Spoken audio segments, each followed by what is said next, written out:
সংগ্রামে উপস্থিতি, আপনারা দেখেছেন ফিলিস্তিনে ইতিহাসের সবচেয়ে বর্বরচিত গণহত্যা চলতেছে। আমরা দেখতে পেয়েছি অসংখ্য শিশু, নারী এবং সাধারণ নাগরিককে হত্যা করা হয়েছে।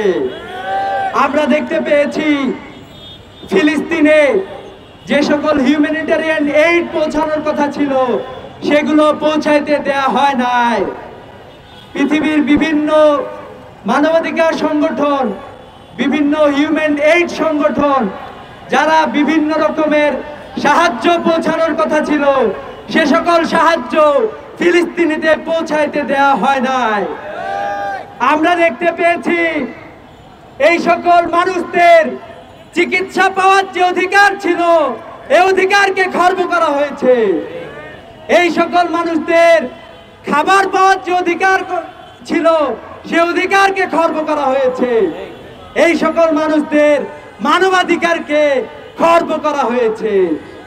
আমরা বিশ্বব্যাপী এই বর্বরচিত গণহত্যা এবং এ ধরনের অ্যাক্টিভিটিসের বিরুদ্ধে আমরা বিশ্বব্যাপী অবস্থান গ্রহণ করছি, ধিক্কার জানাচ্ছি। জাতিসংঘ সহ আন্তর্জাতিক সকল সংস্থা সহ পৃথিবীর সকল দেশের রাষ্ট্রপ্রধান এবং বিশ্ব নেতাদেরকে আমরা ধিক্কার জানাই। আমরা দেখতে পেলাম, আমরা চেয়েছিলাম পৃথিবীর সকল রাষ্ট্রপ্রধানরা তাদের সকল শক্তি নিয়ে ফিলিস্তিনের পক্ষে দাঁড়াবে, কিন্তু আমরা দেখতে পেলাম মাত্র কিছু মানুষ পৃথিবীর বিভিন্ন এলাকা থেকে যারা ফিলিস্তিনের সাথে সলিডারিটি করার জন্য যারা সেখানে গিয়েছে, সলিডারিটি ঘোষণা করার জন্য, আমরা দেখতে পেয়েছি তাদেরকেও সেখানে প্রবেশ করতে দেওয়া হয় নাই। আমরা বলতে চাই যে আপনারা এই ধরনের কার্যক্রম করে ফিলিস্তিনের মানুষদেরকে, ফিলিস্তিনের মানুষের মনোবলকে আপনারা কোনোদিন নস্যাৎ করতে পারবেন না, পারবেন না, পারবেন না। ফিলিস্তিনের মানুষদের যে চেতনা দিয়ে জেগে আছে সে চেতনার নাম হলো ঈমান, এবং সে চেতনার সাথে পুরা বিশ্বব্যাপী সমস্ত মুসলমানদের সাথে বর্তমানে আমরা দেখতে পেয়েছি পৃথিবীর সকল মানুষ এই আন্দোলনের সাথে একাত্মতা পোষণ করেছে। আমরা দেখেছি ইউরোপ, আমেরিকা সহ পৃথিবীর সকল দেশের মানুষেরা, পৃথিবীর সকল প্রান্তের মুসলমানেরা এই আন্দোলনের সাথে একাত্মতা পোষণ করছে। আমরা বাংলাদেশ থেকে এই আন্দোলনের সাথে একাত্মতা পোষণ করছি। সেই সাথে ইহুদি জায়নিস্টদেরকে আমরা হুঁশিয়ার উচ্চারণ করতে চাই, অনতি বিলম্বে এ ধরনের পথ তোমরা পরিহার করো। ঐক্যবদ্ধ মুসলিম যখন জেগে উঠবে তোমরা পালানোর পথ খুঁজে পাবে না। সংগ্রামে উপস্থিতি, আমরা ফিলিস্তিনের পক্ষে জনমত গড়ে তোলার জন্য, ফিলিস্তিনের পক্ষে কাজ করার জন্য বাংলাদেশ সহ পৃথিবীর সকল মানুষকে আহ্বান জানাচ্ছি।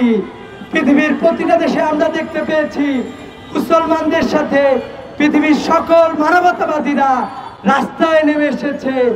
আমরা সবাই তাদের সাথে একাত্মতা পোষণ করে বলতে চাই, from the river to the sea, Palestine will be free. আসসালামু আলাইকুম ওয়া রাহমাতুল্লাহ। আউযু বিল্লাহি মিনাশ শাইতানির রাজীম। বিসমিল্লাহির রহমানির রহিম।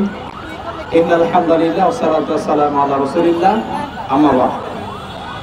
Today we stand in the state in Dhaka with a broken heart, while all the Muslims throughout the world are being persecuted.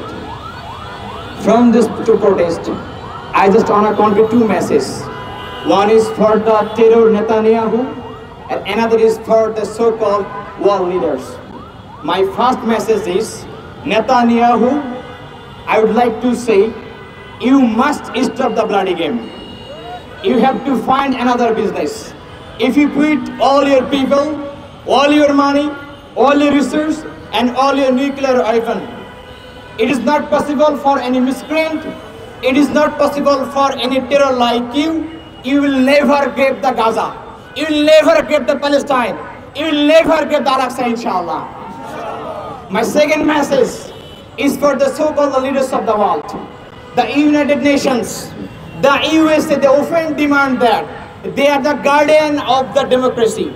They are the safeguard of the human rights. But we find that very beginning of this massacre, they are openly support Israel. We also say that they support the inhuman activities. This ensured that the concept of human rights is selected for the few countries. The concept of the human rights is selected for the few individuals. And we strongly oppose this type of madness of America and the United States. And again, I have another message for the leaders of the Muslim world. Not only for the global Samut, but also from the very beginning of this massacre, we find that no Muslim country, no Muslim leaders have raised their voice, they are remaining silent. There is no protest from the OIC. There is no political pressure. There is no diplomatic pressure from the Arab League.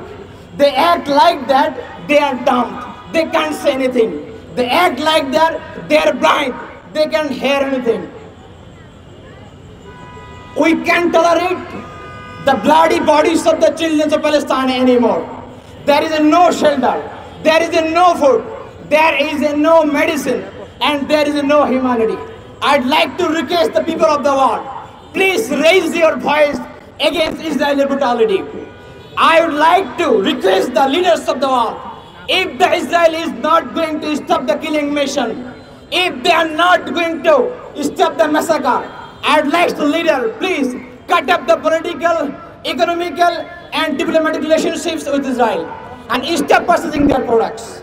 And I also request the leaders of the Muslim world, please be united to bring peace in the world. Please be united to ensure humanity in Palestine.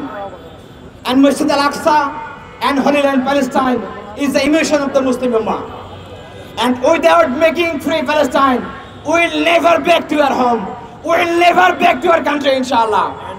We believe Palestine will be free.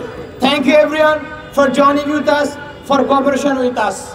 Inqilab Jindabad, Palestine Jindabad.